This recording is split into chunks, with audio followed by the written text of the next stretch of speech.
You walk out of the room for 30 seconds, maybe to make a cup of tea, maybe to answer the door, maybe just to use the bathroom. And from the other room, the crying starts every single time, without fail. And you stand there wondering, what is wrong with my child? Why can they not just be okay? For 2 minutes, nothing is wrong with your child. In fact, what is happening is one of the most important things a toddler's brain can do. And once you understand it, you will never see that crying the same way again. To understand why your toddler cries when you leave, you first need to understand one of the most fundamental concepts in developmental psychology: attachment. Not the casual kind, the neurological kind. Dr. John Bowlby, the father of attachment theory, found that human babies are born with one biological drive above all others: not food, not warmth, proximity to their caregiver. This drive does not disappear when they become a toddler. It gets stronger, because now they can move away from you, and their brain knows it. Researchers call this separation anxiety. But that name makes it sound like a problem. It is not a problem. It is a protection system. Your toddler's brain has identified you as the person most responsible for their survival. When you disappear, even for 30 seconds, their alarm system activates. Cortisol spikes.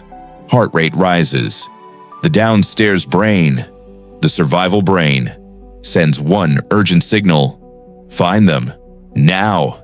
The crying is not manipulation. It is not bad behavior. It is a biological distress signal, the same signal humans have used for 200,000 years to call their caregiver back. And here is what makes this even more interesting. The louder and faster your toddler cries when you leave, the more securely attached they are to you.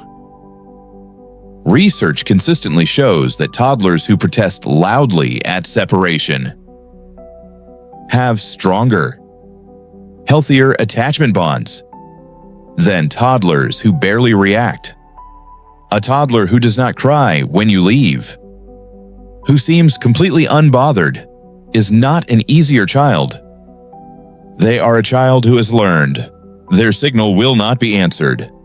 There is a second reason your toddler cries when you leave, and this one has nothing to do with attachment.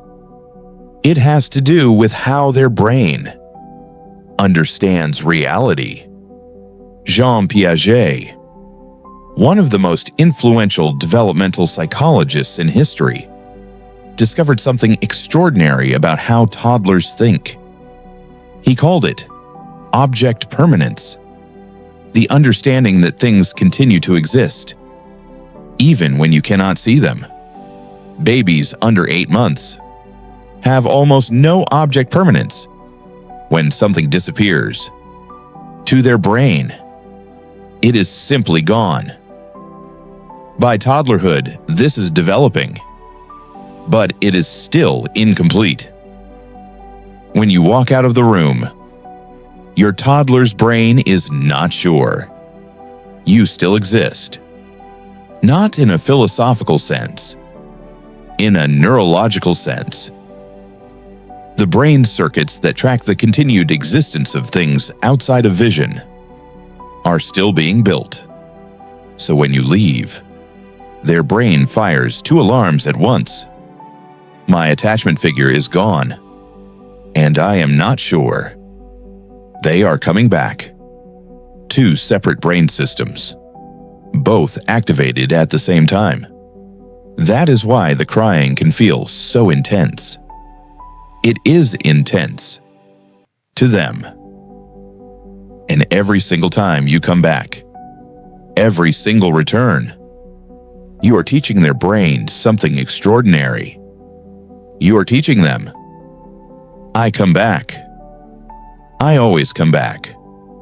The world is predictable. You are safe. This is not just comfort. This is neural architecture being built. Every return lays another brick in the foundation of their emotional security. Now let us talk about what most parents do and why some of those responses accidentally make it worse. The sneak out. You have probably done this. Someone told you to just slip away quietly. Avoid the crying. Make it easier. Here is what actually happens. The toddler looks up, and you are simply gone. No warning, no transition, just absence, where there was presence. And their nervous system learns something you never intended to teach. The people I love can disappear without warning, which means I can never fully relax. I have to stay vigilant. I have to watch, constantly. The sneak out does not reduce separation anxiety. Research shows it actually increases it over time. The second mistake, over-explaining. You crouch down and give them a full itinerary. I am going to the kitchen to make tea, and I will be back in exactly 4 minutes. A toddler does not have the cognitive capacity to process a detailed plan. The explanation does not reassure them. It delays the moment you leave, which briefly works, and then makes the crying worse when you finally go. The third mistake, making the goodbye too emotional. Your anxiety about their crying transmits directly to them. If your goodbye communicates, I am worried about leaving you, their nervous system receives, this situation is dangerous, which confirms everything their alarm system was already telling them. None of these make you a bad parent. They are instincts. They come from love, but love, with the wrong delivery, still misfires. So let us talk about what actually works. Step 1. Always say goodbye, every single time, no exceptions. The goodbye does not have to be long. It has to be honest. You are telling their nervous system, I know I am leaving. I am telling you, I will come back. Step 2. Create a goodbye ritual. The same words every time, the same gesture. A special wave, a kiss on the forehead, a specific phrase. Rituals work because the toddler's brain craves predictability above everything else. When the goodbye is always the same, the brain begins to predict what comes next. And prediction is the opposite of alarm. Step 3. Keep the goodbye short. Once you've said goodbye, go. Do not linger. Do not return 3 times for one more hug. Every time you return because they cried louder, you are teaching them that crying harder brings you back. You are accidentally training the very behavior you are trying to reduce. Step 4. Acknowledge the feeling before you leave.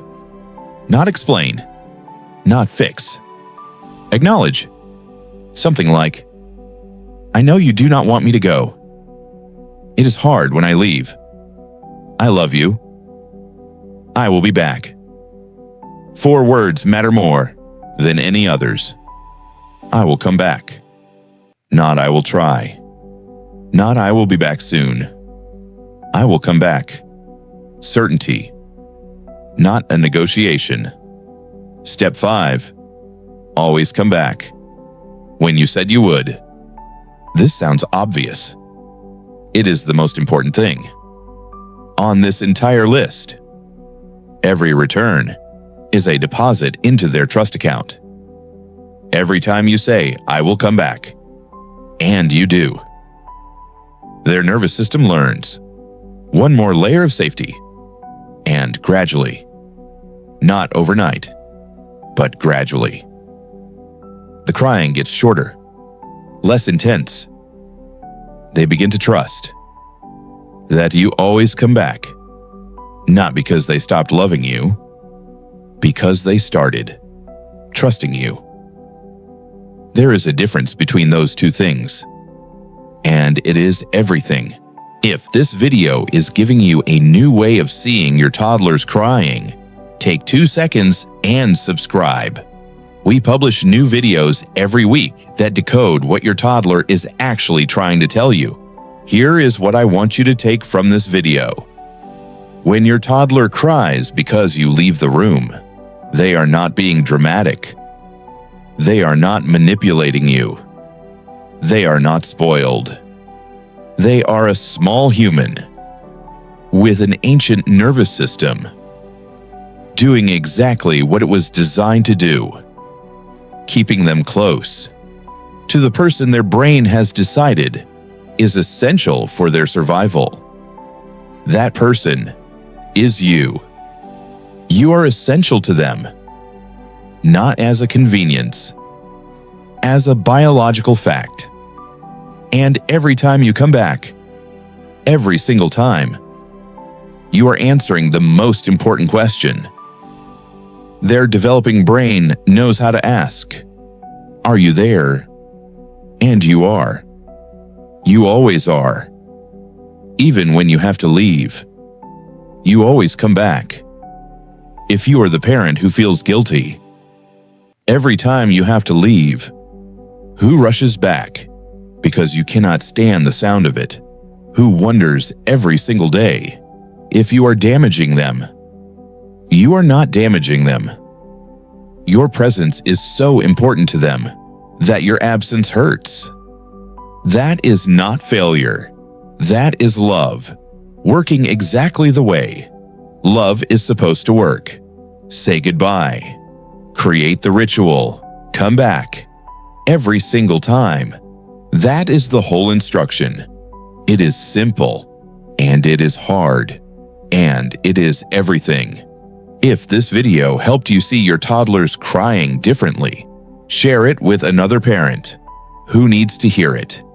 And tell me in the comments, do you sneak out or say goodbye? And is it working? I read every single comment. I will see you in the next one.